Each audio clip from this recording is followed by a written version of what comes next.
So in connection with the previous discussion that we had about the apartments, to go further, how do we consider about available building equipments like a kitchenware or some gas stove? Most time when you're moving to a new apartment, it will be almost empty. So you won't have any kitchenware like a washing machine or a fridge or gas stove. Probably you'll get something. In my case, I got a gas stove already there, but probably you don't get anything in the kitchen. So that's why I would recommend, if you're going to new apartment, get ready to buy all those stuff if you don't have them.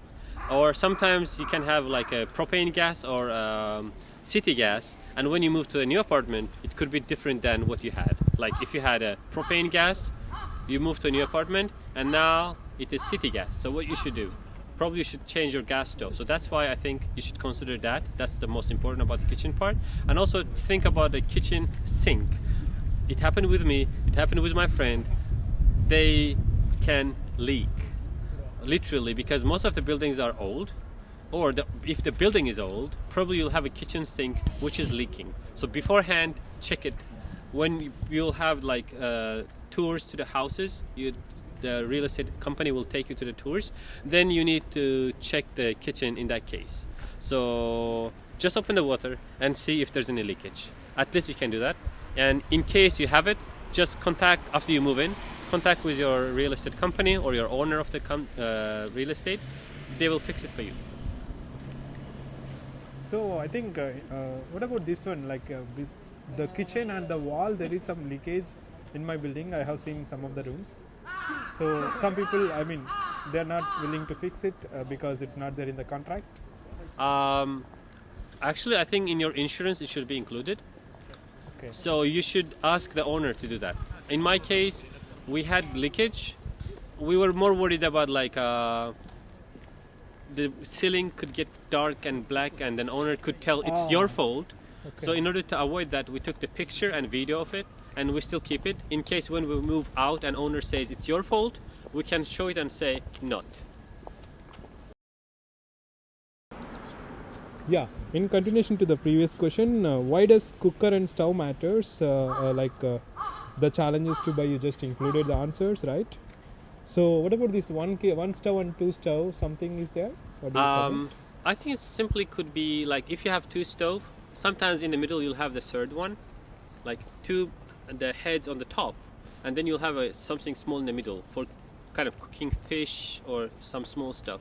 So that's the difference of the stoves. And also, of course, you have more the heads for the gas stove. It means you will use more gas, right? So that could be the thing. So okay. that's, I think, more or less something you have to consider. Some houses, they have even house heater with the gas. So when you're moving in, you have to consider if you are going to use kerosene, electricity, or gas stove for heating the house. Because if it is gas, when I used to live in a dorm, it was quite expensive. Like each month I would spend almost like 20,000 yen just for the gas. Because we were using gas for heating, we were using gas for cooking. So it was expensive. So buying this gas stove, let's say some people may not have in the non-furnished houses. So what is the support available from the two gaijin or the beststay? Actually, as two gaijin, we can help you to find it from the group members. Probably when they're going to move out, they'll have something. Most times second-hand shops don't take it. They think it's garbage because it could be dirty, or it could be the year has quite gone, it's past. They can just throw it away. But most of them are still in usable condition. So we can help you to find one. And if you want to buy something from a Japanese shop, second-hand shop, probably it will be something between 5,000 and up. There's no cheaper than that, I think. So there was this another topic about electric cookers or heaters in some buildings. IH stove? IH stove? In that case, you need also pots and pans for the IH stove. It won't cook with the normal pots and pans, and the price could be a bit higher. So you have to consider that. You'll use electricity more in that case for the cooking, plus lighting and using other devices. So you'll have less fee for the gas stove, or maybe you don't use any gas at all. But with IH stove, you use electricity more, and then you have to consider pots and pans that you're going to use with. So I have heard about this various types of electric based heaters like hot plates and normal heaters. Is there something like that? It depends from the choice, I think. I It's mean, up to is it you what really- kind of probably electricity means you'll go to use more electricity, right? Okay, It's okay. the price is going up, so you have to consider you want to spend more money on electricity. Is the price in your place because depending on the season and depending on the place, fee for the gas and electricity could change. So you have to consider: do you want to use it that way or this way? Like in my house, we use gas stove just for cooking and just for the heating the water. We use kerosene for the heating the house. So gas fee doesn't go up that much. So you have to think how you are going, because we're living in Hokkaido, the heating is the most I would say important. And for the heating you can either use electricity or gas or kerosene. And the kerosene is the cheapest one. Coming to the room atmosphere, the room environment, like there is different topics in the previous also we spoke little bit about the first floor, second floor and the corner room, top floors, loft, LOFT, loft, that is somewhere in very few buildings, and floor compartments. So what is your comments All on right. this? Should I start? Yeah. About the type of the rooms, probably if you are living in somewhere about which is a corner room, you will have more humidity. It will be more damp. So you have to consider that.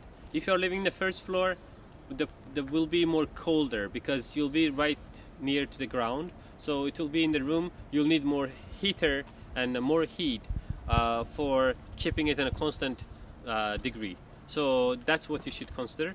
Second floor, third floor, I would say, in my case, maybe it doesn't matter that much until the type of the building. If it is concrete, second floor and third floor, I don't think there's a big difference. But if you're on the second floor and there's someone on the top of you, it means you're in the middle of two rooms, which is heated on the top and heated on the bottom. So you'll have constant heat all the time because your neighbors are at home and they are heating their house as well. If you're on the third floor, your all heat will go up, so maybe you'll lose some heat along the time. You have to consider that. So with the loft, actually I think it could be sometimes useful. I know a Chinese guy who used his loft for sleeping and his first floor keeping the items and selling those items. So if you're thinking some kind of business based on that, maybe you can do something like that. I don't say do it, because in the apartment agreement you'll have that you won't use this apartment for business purposes if there is no special case you have already negotiated. So think of that part. I don't recommend to do it. I just say loft has that kind of usage as well. So the compartments, floor compartments is same as loft, or is there any other meaning? Almost. Floor compartments. Like you mean loft type or any other type? Is there any other types? I haven't seen that much. Sometimes kitchen is like there's a sink and gas stove isn't right beside the sink. It's opposite of the sink. So your kitchen is taking more space than it should. Like I have seen maybe 2 or 3 rooms like that. We use one room like that for almost 2 years. The next question about this, the Wishlet or the bathtub, the separate toilet and attached toilets, and the space, like it is connected to the space utilization in the small rooms. So how do you comment or what? I would say probably in a cheaper places, like for if you are renting a house for maybe 25,000, maybe 30,000 yen, you will have a bath and with toilet sink together. And sometimes it could be in a very uncomfortable position. Like in my case, my toilet sink is right at the entrance of the toilet, and toilet is connected to the bath. So each time when you're going to the bath, you kind of side walk inside the bathroom because the toilet sink is kind of disturbing you it's an obstacle at the entrance. So the thing is, in Japan, that kind of a compartment could be sold. Because old buildings, they don't have a bathtub separately done, so people buy it and then they attach it. It's later attached kind of stuff. So that's why it's uncomfortable in the weird positions. Because it's meant for the people who will rent there. So the owner didn't think too much how the renter will. If it is there, it's there, right? You can use it. About the comfort, probably they didn't think that much. So that could be the case. But if you have separate, I think that's better because you can use toilet separately and you can use bathroom separately. I think that was another interesting perspective. But what do you comment about like there was a discussion with some of my friends when we are choosing the apartments. So because toilet we hardly use some time in a day, we don't use full time, and the space they literally commented this way. So how do you say about that? I mean, what do you comment? I think you should have toilet anyway, right? Yeah. It's just like what's the usage of toilet? Like, is it separate? So separate means it needs more space, no? Separate dedicated. Yeah, it's space. like you have just one small room for the toilet sink itself, right? And then it could be good for keeping the smell away, right, from the bathroom. Because if you are using bathroom often than toilet, then it means each time you open the bathroom, if there's smell, it will come, right? Sometimes the dump smell doesn't go anywhere from the room because it's an old building, and the toilet sink is giving that smell away. Okay. Because it's connected to some kind of a air tub. Exhaust. So that could be the case that you have to consider when you are like when the toilet sink with the bathtub is together. That could be a consideration point. Maybe the maintenance also it matters. Yeah. Okay. So the next question about the spacing. I think for laundry you said it is for singles. Even it is single outside or in the same house. Yeah. You said economical. So the space is very small. And the toilet space is very small. When they choose very small buildings, some of these comments may come. And the floor heating in the winter. So how important is that? I think if you are living in the first floor, you definitely need one because sometimes you'll find that the floor is either concrete or tile. And in Sapporo, for me, it's unimaginable because having a tile floor means it will be cold all the time if you don't have heater. So let's say you were out all day long and you came back. Of course, the tile is like walking on the ice, and you need to heat it, and it will take maybe some time to heat it. And if you're on the first floor, maybe you have a kid, so I think it's not good for the health. So that's why I think it's better to consider the floor heating if you are moving to a new building and it's first floor. If it's second or third floor, maybe it's not that much consideration. So the next question in the row about the laundry. So there is different concepts like the laundry within the building and the laundry within the house and the laundry near the house, but there is nothing in the house. So what is your comment or recommendations? Have you seen any like coin laundry inside the house? My building Inside has. the building. My building. Inside the building, but inside the house, there's no, right? No, inside the house that is attached laundry. Okay. Yeah. Actually, for laundry, it's like coin operated, right? The one. Yeah. Well, in your building, it's like located only in the first floor. Right? Yes. So in some building, it is located in every floor. Yeah. This is nearby this building. That Shanboru, I think. Shanboru, yes. They have different layers. So what is your comments or recommendations? Maybe he can tell. I don't know. Okay, you can also. Did you ever comment. use coin laundry? Yeah, I did once, just to wash my sheet. It's like really Big one, right? Big So it doesn't one. fit in the normal. yes. And actually, it's not inside my building. It's like right across my building. They have like a big washer, so I just pay like around 200 or 300 yen just to wash. Won't it be more expensive if you use like? That is my next outside? question actually. All right. So Okay, how do you comment? Let me that? give it a comment. Yeah. Should I start? Yeah, it's Okay, already so- recording. Uh, Go ahead. Actually, if you have a washing machine inside the house, I think it will be cheaper because coin laundry is the cheapest one that I have used up until now. I think it was for 400 yen, and you can wash almost 3 to 4 kilos of the clothes. And I don't know the interval of the washing of your goods. So in my case, I used it for we had a big blanket, and we needed to wash it. So we just the washing machine inside my house, it doesn't fit that blanket. So I just took it to the coin laundry, put 600 yen, washed and dried it, and then take it to home. So that's most time between 400 to 600 yen. That's what you're going to use the washing machine in the coin laundry. So think of if you're using the detergent and when you're using water, electricity, and also you need to have a washing machine. Think of the cost of that and how often you are washing your stuff. And then for a family, probably having a washing machine inside the house is cheaper because you have kids, and then they get clothes dirty quite often, so it's easier for you in that case. And there's no time limit, right? Or the distance. If you have it inside your building, it depends. I don't know if there's some kind of a coupon or a price down for the users inside the building, you can get it cheaper. It's even better. If you don't if you are single, you just use it maybe once, 2 times in a month, like in every 2 weeks. You just wash stuff. That may be good for you. You don't need to spend too much money for the washing machine and the detergent and then electricity and then the water using for that. So that could be the consideration, I think. Oh, so for singles, I think coin laundry may not be maybe okay. Yeah, I think for singles it would be more economic to use the coin laundry. But for the family, I definitely recommend to have a washing machine inside your home.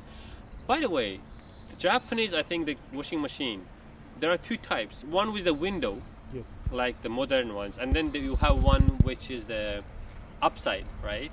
So the one which is upside, most time they don't have a heating system. So you just connect your pipe to the washing machine, fill it like that, and then it washes.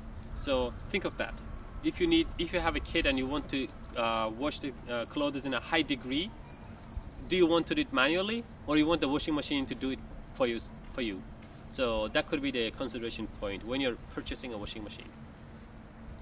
So the coin laundries, the outside ones, that will have the heating one or normal one? What you are saying? The one that I use outside, they have coin laundry. Yeah. I am talking about the washing machines inside your house. Yeah, that is similar. That's similar to the modern ones. They will have their own hot water. You can choose the coin laundry. That option will be there. Yeah, the option will be there. You can choose that option from there.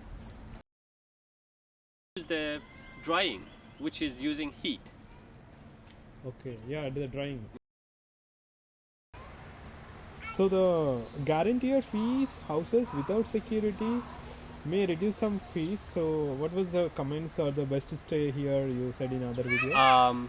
Actually, as I said at the previous video, when we put an apartment as an advertisement on the group, sometimes you get that, oh, it's not that difference between something on the internet and something you put here, like rent is same price. But you have to consider that when you are moving to a new place, at the beginning you are paying some fee, and it's included several stuff like management fee, key change fee, cleaning fee, service fee. So all those fee included deposit fee. So the price can go up, and if you are in a low budget, at the beginning pay that much money could be difficult for you. So in our case, we eliminate management fee or service fee, so you can get it cheaper, and also deposit fee we can negotiate. So that's the point that I tried last time to emphasize. So that will reduce some fees. Yeah, like at least it maybe can help you reduce 1/3 of your initial cost down. Yeah. So one last question for this session, maybe this session or next session. I'll filter it. Okay. What about this south-facing property? There is a topic in the filters when you see in the real estate websites. Mm-hmm. What is that topic and why it is important? I think maybe it's related to the sunshine. Sunshine? Yeah, like if you are south, like your house is faces to the south, maybe you don't get enough sunshine, because Hokkaido is a cold place, right? So Yes. if you don't get enough sunshine, your humidity inside your house could be more. So it means you can have like walls getting darker or change the color, or you can have some, maybe, I don't know, if you have some health issues, it can affect your health as well. So maybe think that part. Also, the sunshine is vitamin D. So if you have less vitamin D, you'll maybe have skin issues as well. So that's why maybe you have to consider that. So the south facing means it's the east, sun will come in the east and goes in the west. It goes west, but the thing south is, facing means when it's coming from the up, right? Yes. The earth is like a bit Elliptical. Elliptical, and also like a degree isn't straight. It's like a bit. That is yeah, in the 6 So months. when it's turning, yes, right? So something in the south maybe doesn't get enough sunlight because it's facing down, right? So if it is south facing, how? It will face down. North, south, right? So when you are when Earth is going around and your building is on it, Okay. so it will be sun will be from the top, which will be in the kita, north, Okay. right? So you don't have enough sunshine coming for the south part. So one part of your apartment will be cold all the time. In the winter time, it could be like one room you can use just like a fridge. Okay, go ahead. So guys, today is finished for real estate or apartment rental series. We had 2 sessions. If you have missed first one, you can go and check it on our YouTube channel. And we finish it here. If you have any questions, don't hesitate. You can ask us and we can answer your questions because that's what we do. And next session we are planning to talk about like donation, because this is something that we emphasize and we like to do it as our corporate social responsibility. We think any company that does something, they should, beside what they do, they solve a problem, they also should do something extra beside it. And that's what we do. And we want to share with you what we have been done until now, what's our plans for the future, and also what we have in our hand right now, what we plan to do with those items, and maybe more. So if you're interested, keep with us, subscribe to our YouTube channel, and click that button, like button. If you have questions, don't hesitate, ask us under the comment section. Thank you. See you next time, next Wednesday.